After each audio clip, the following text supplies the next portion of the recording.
Hello good morning student. आज हमारा chapter चलेगा ज्योग्राफी का फर्स्ट चैप्टर है रिसोर्स एंड डेवलपमेंट। तो हम पढ़ेंगे कि रिसोर्स क्या होता है, व्हाट इज रिसोर्स। तो रिसोर्स की आपको जो डेफिनेशन बनानी है उसके अंदर आपको 4-5 चीज़ें हैं उनके बारे में ध्यान रखना है कि रिसोर्स का मतलब क्या होता है। उसके अंदर ये चीज़ें हम लिखेंगे। तो सबसे पहले तो ये है कि रिसोर्स है वो एनवायरनमेंट में अवेलेबल है, यानी एनवायरनमेंट के अंदर जो जिस चीज़ को भी हम रिसोर्स मान रहे हैं वो बिल्कुल उपलब्ध होता है। सेकंड होगा जो रिसोर्स है वो हमारी जो नीड्स है, हमारी जो आवश्यकताएं हैं उन आवश्यकताओं को पूरा करता है। ये सेकंड शर्त है। इसके बाद में 3 पॉइंट है वो आपको ध्यान में देने हैं। सबसे पहले टेक्नोलॉजिकल एक्सेसिबल, मतलब रिसोर्स ऐसा होना चाहिए जिसको हम तकनीकी रूप से उसका हम इस्तेमाल कर सकते हैं, उसको यूज बनाया जा सकता है। तो ये रिसोर्स के लिए जरूरी चीज़ है। इसके बाद इकोनॉमिकली फेसिबल, मतलब हमें जिस भी रिसोर्स को हम काम में ले रहे हैं उसको हमारे उपयोग में ले रहे हैं तो वो आर्थिक रूप से वो इतना मतलब हमारी पहुंच के अंदर होना चाहिए कि हम उसमें इतना खर्चा नहीं हो कि वो हमारी पहुंच से बाहर हो जाए।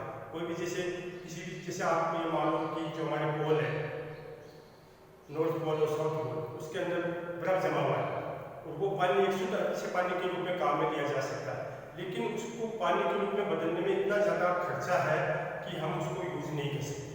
तो आप ये कह सकते हो कि वो इकोनॉमिकली फेसिबल नहीं है, उपलब्ध तो है लेकिन वो हमारे लिए उपयोग में लेने जैसी कंडीशन में नहीं, उसका खर्चा इतना ज़्यादा है।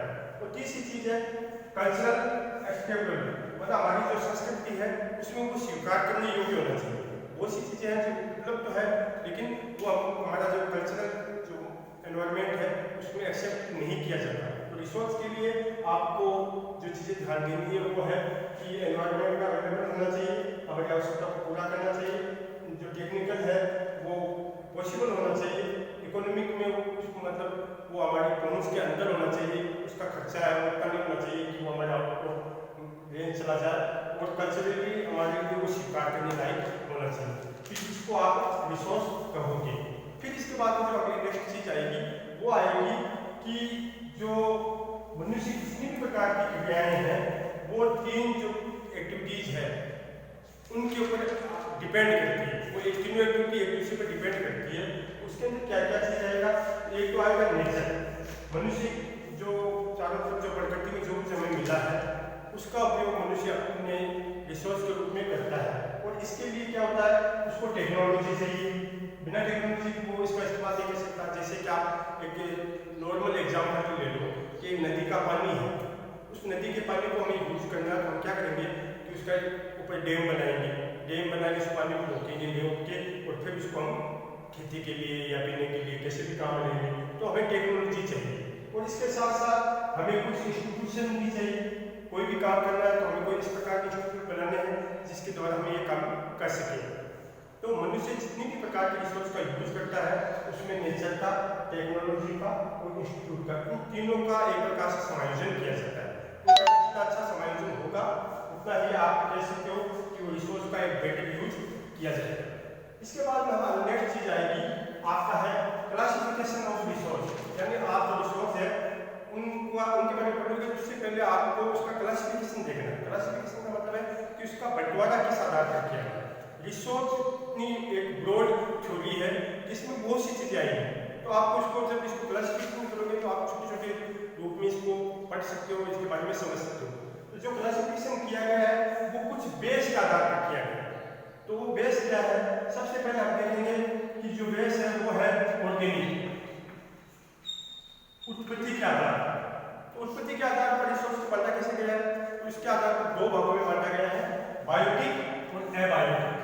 बायोटिक का मतलब ये होता है कि जितने भी प्रकार के रिसोर्स है जिनके अंदर जो जन्म लेते हैं और जो सांस लेते हैं, जो आगे जाके ग्रोथ करते हैं और आगे उनकी डेथ हो जाती है, इस प्रकार के जितने भी रिसोर्स हैं, जिसमें मनुष्य है जिसके अंदर आप जितने भी प्रकार के पेड़ पौधे वगैरह है, मतलब फ्लोरा और फना, वनस्पति जगत और पुरानी जगत, ये पूरा का पूरा है बायोटिक में आएगा। इसके अलावा जो मछली पालन है, फिशर, वो भी इसी में आएगा।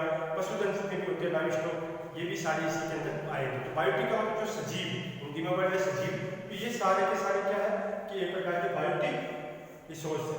और एबायोटिक के अंदर जो कि सजीव नहीं है, मतलब ऐसे रिसोर्स जिनके अंदर जान नहीं है, तो इसके अंदर हम कई प्रकार के मिनरल्स ले सकते हैं या वाटर ले सकते हैं या दूसरी प्रकार की कोई चीज़ें हैं वो जो हमें मनुष्य के उपयोग में आती है, उनको हम एबायोटिक में बांटेंगे। तो पहला जो डिवीजन होगा, क्लासिफिकेशन होगा, वो ओरिजिन के आधार पर, उत्पत्ति के आधार पर किया जाएगा। सेकंड होगा एक्सेसिबिलिटी। एक्सेसिबिलिटी का मतलब है कि कौन सा रिसोर्स है, वो जो रिसोर्स है उनको रिन्यूएबल किया जा सकता है और कुछ ऐसे रिसोर्स है जिनको रिन्यूएबल नहीं किया जा सकता। आप देखोगे कि आप जब प्रकृति का अध्ययन करोगे तो ज़्यादातर रिसोर्स है उनका एक प्रकार से डेवलपमेंट होगा और ये डेवलपमेंट की प्रक्रिया हजारों लाखों साल पुरानी है। तो कुछ रिसोर्स ऐसे हैं जिनको आप समाप्त कर दोगे तो उनको बनने में हजारों साल लग जाएंगे, तो इसको हम नॉन रिन्यूएबल मानेंगे, क्योंकि हजारों साल का मतलब है कि आपको उसको बनाने में बहुत ज़्यादा इंतजार करना पड़ेगा। कुछ रिन्यूएबल है जिनको हम बार बार उपयोग में ले सकते हैं। अब जैसे एग्जाम्पल ले लो कि आपके पास वाटर, पानी एक प्रकार का रिसोर्स है। पानी को आप किसी भी रूप में यूज करो, इसकी आपको एक प्रकार से आप जैसे वाटर सब्सिडी पड़ती है, तो पानी नष्ट नहीं होता, पानी का बस रूप बदल जाता है।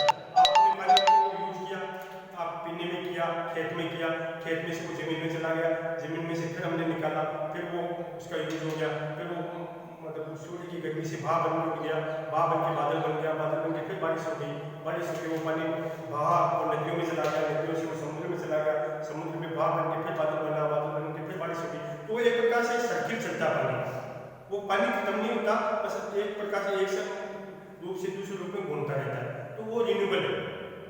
आप उसका कह सकते हो कि इसको बार बार उपयोग किया जा सकता है, तो रिन्यूएबल रिसोर्स हो गया। नॉन रिन्यूएबल में आप लोग तो इसके अंदर क्या होगा, जैसे कि आप मान लो तो कोयले के बनने की जो प्रक्रिया वो हजारों साल पुरानी है। पुराने समय में जब भूकंप वगैरह आते थे तो जो पेड़ पौधे होते थे, फॉरेस्ट होते थे, वो जमीन के अंदर दब जाते थे और उनको जमीन की जो गर्मी है उससे वो आगे जाके कोयला बन जाते हैं और बहुत ज़्यादा लंबा टाइम होता है, तो फिर वो पेट्रोल और डीजल में चेंज हो जाते हैं। अब इस रिसोर्स को हम आज एनर्जी के रूप में काम में लेते हैं, क्योंकि ये कोयला आपको एक बार जल के राख हो गया तो आप उस राख से वापस कोयला नहीं बना सकते।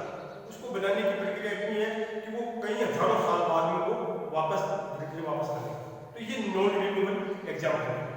इसके बाद में हम देखेंगे ओनरशिप, मतलब किसका अधिकार है, उसके आधार पर रिसोर्स का डिवीजन किया गया है। तो उसमें देखोगे तो सबसे पहले होगा इंडिविजुअल का मतलब है कोई भी रिसोर्स किसी न किसी का है, कोई उसका एक पर्सनल जो व्यक्ति है वो उसका मालिक है। जैसे हमने कहा ये खेत काम का है, तो इसका मतलब ये इंडिविजुअल रिसोर्स हो, ठीक है। ये दुकान मोहन की है, इसका मतलब वो इंडिविजुअल हो गया, एक व्यक्तिगत अधिकार हो गया। दूसरी चीज है कम्युनिटी। बहुत सी रिसोर्स ऐसा होता है जिससे पूरी जो कम्युनिटी है, जो समुदाय है, उसका अधिकार होता है। आप गाँव में देखते हो कि गाँव में बहुत सी जमीन छोड़ी जाती है गोचर के लिए, उसमें सभी लोग अपने गाय भैंस वगैरह चला सकते हैं, सब अपना उसका यूज कर सकते हैं। एक प्रकार का कम्युनिटी हो गया। आप मंदिर है, मस्जिद है, ये जो है उनके पीछे बहुत सी जमीन छोड़ी जाती है, उनका उपयोग सभी लोग कर सकते हैं, ये कम्युनिटी का हो गया। तो एक प्रकार का यह कम्युनिटी जो ओनरशिप का कम्युनिटी का ये रिसोर्स हो गया। इसके बाद दूसरा विभाजन करेंगे हम नेशनल और इंटरनेशनल। नेशनल का मतलब है किसी एक नेशन का उसके ऊपर अधिकार है। जैसे इंडिया का बॉर्डर है तो इंडिया के बॉर्डर के अंदर जितने भी प्रकार के रिसोर्स होते हैं उस पर इंडिया गवर्नमेंट का अधिकार होता है। यहाँ पर आपको एक चीज ध्यान रखनी है, कोई भी कंट्री अगर समुद्र के किनारे पर है तो समुद्र के किनारे का जो कंट्री, जैसे इंडिया का जो साउथ हिस्सा है तो वो समुद्र किनारे है, तो यहाँ पर जो समुद्री 12 मील है वहाँ उसके समुद्र के किनारे वाला 12 मील तक इंडिया गवर्नमेंट का अधिकार है। उसके आगे का जो हिस्सा है वो फिर इंटरनेशनल हो गया, उसमें सरकार है। तो ये एक प्रकार का नेशनल रिसोर्स हो जाएगा। इंटरनेशनल में वो रिसोर्स सभी देशों का, जैसे आप कह सकते हो यूनिवर्सल स्काई या ये हमारा वायुमंडल, ये सब क्या है, इसका पूरी दुनिया का अधिकार है, कहीं भी इसका उपयोग किया जा सकता है। समुद्र जो बिल्कुल जिस 12 मील के बाद का जो एरिया है या 200 मील का बनाया हुआ है, उसके बाद का एरिया वो इंटरनेशनल रिसोर्स है, उसमें दुनिया का कोई भी देश यूज कर सकता है। हमारे जो पोल है, हमारे जो दक्षिण ध्रुव है और उत्तरी ध्रुव है, उनके ऊपर सभी का अधिकार है। तो ये इंटरनेशनल रिसोर्स का एग्जाम्पल है। फोर्थ जो बंटवारा हुआ है वो है डेवलपमेंट के आधार कि कौन सा रिसोर्स किस प्रकार डेवलपमेंट करता है, उसके आधार पर हम देखेंगे। तो सबसे पहले कुछ ऐसे रिसोर्स है जो अभी यूज नहीं आ रहे लेकिन इन फ्यूचर वो यूज आ सकते हैं। इस प्रकार के रिसोर्स क्या कहलाते हैं? पोटेंशियल रिसोर्स कहलाते हैं। जैसे मान लो कि सूर्य की जो गर्मी है, हीट है, उसका आगे चल के हो सकता है, अभी भी कुछ यूज हो रहा है लेकिन आगे चल के उसका बहुत ज़्यादा यूज हो सकता है। तो वो एक प्रकार का आप ये कह सकते हो संभावित है, आने वाले फ्यूचर में हो सकता है आपके यहाँ जो जमीन है, इस जमीन के नीचे कोई इस प्रकार का मिनरल्स हो या कुछ इस प्रकार का कुछ पेट्रोल डीजल हो जिसके बारे में आज हमें पता नहीं है, जमीन के अंदर है, हो सकता है आने वाले फ्यूचर में उसका उपयोग हो जाए। तो ये सब क्या है? संभावित है, इन फ्यूचर इनका यूज किया जा सकता है। तो इस ये प्रकार की जो है ये पोटेंशियल आपका रिसोर्स का एग्जाम्पल है। इसके बाद में डेवलप, ऐसे रिसोर्स जिनका विकास किया जा चुका है, जिनको हम यूज करते हैं, जैसे कि कोयला, पेट्रोल, डीजल या पानी, इनका यूज कर रहे हैं, इसका काफी डेवलपमेंट हो गया। तो ये आपके डेवलप्ड है, इनका काफी जानकारी हमें पता है, इसका उपयोग मनुष्य कर रहा है। इसके बाद आता है स्टोव। कुछ रिसोर्स ऐसे हैं जिनके बारे में जानकारी तो है लेकिन अभी उसका उपयोग नहीं करें, वो एक स्टोव के रूप में हमारे पास जमा है, इन फ्यूचर हम उसका उपयोग कर सकते हैं अगर हमें जरूरत होगी। जैसे आपकी जो अर्थ है उसका आपको पता है कि 75% हिस्सा है वो पानी का, लेकिन उसमें से सिर्फ 1% हिस्सा है वो ऐसा पानी है जो मीठा पानी है, पीने लायक है, और उस 1% का लगभग 90% हिस्सा है वो हमारे जो ध्रुव है, पृथ्वी का जो नॉर्थ और साउथ ध्रुव है, इसके अंदर जमा है एज ए स्नो, बर्फ के रूप। तो वो पानी बर्फ के रूप में शुद्ध पानी है लेकिन बर्फ के रूप में जमा है। आज हमारा हम उसका उपयोग नहीं करें, लेकिन इन फ्यूचर अगर कोई ऐसी टेक्नोलॉजी आ गई तो हम उस साफ पानी का उपयोग पूरी दुनिया कर सकती है। तो वो एज ए स्टॉक है जो कि हमारे पास अभी रखा हुआ है फ्यूचर के लिए। तो वो हो गया। इसके बाद में है रिजर्व। रिजर्व के अंदर भी यही चीज आएगी कि रिजर्व के अंदर कुछ ऐसे स्टॉक है जिनके बारे में हमें जानकारी है, वो हमारे पहुंच के अंदर भी है लेकिन अभी हमें नहीं चाहिए, अभी हमें उसका उपयोग नहीं करना है। तो हमने उसको क्या है कि सेफ रख रखा है, जब जरूरत होगी हम उसको काम में ले लेंगे।